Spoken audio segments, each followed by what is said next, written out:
I do want to, though, move on to the breaking news that we're following out of Israel. A deadly strike on a school housing refugees. This was in Gaza. Tonight, at least 16 people have been killed, more than 200 injured after explosions hit a school, which was serving as a UN shelter for families escaping the ongoing violence. Images from the scene of this attack are horrifying. You see pools of blood. And when you see those, they're horrifying and they're sobering. And then you remember that they are probably from children.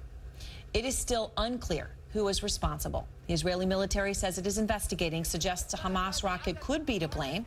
The Palestinians call the strike, quote, brutal aggression from Israel. Carl Penhall is out front from Gaza City. And Carl, you were there and you saw that. You've seen so many things around the world. I'm sure, though, this is something you won't forget. Is there any indication of who did it? It stumped us a little bit, as you say, both sides playing the blame game. What we saw there on the ground, and we went back to the school about 3 hours after it had been evacuated to see if we could get any evidence about what caused this blast. There was a small blast area on the ground. It wasn't very deep. It was only about an inch deep. Nothing to speak of in terms of a large crater or anything. We saw shrapnel that had pockmarked the walls of the school from just a few inches off the ground right up to about 25 foot in the air. The blast radius looked to be about 30 to 35 yards around, but unclear what type of weapon would be used. Also on that front, unclear who would have fired that weapon. Now, we know that the Israeli military has suggested that possibly this was a Hamas rocket that misfired. Our security consultants tell us that if it had been a rocket, we could expect to find rocket parts at the blast site. We did not find any rocket parts at the blast site.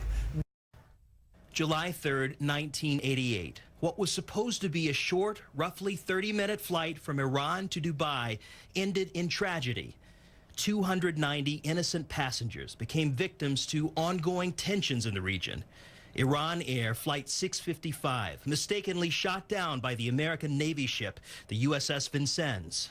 Of all of this and how it went down. But interesting what George Howe said. The United States never fully apologized, never really admitted to doing this. It sounds a lot like what we're seeing now from Russia on Malaysia Airlines Flight 17. It does. I think it's important to point out the United States has generally had a record as a benevolent superpower, but we've made mistakes, and this was one of them.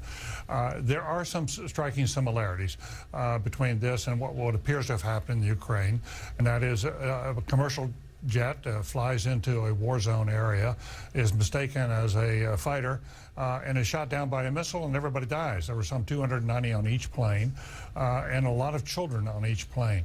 But the mistake the United States made was not the accidental firing. That was not a mistake. That happens in war zones.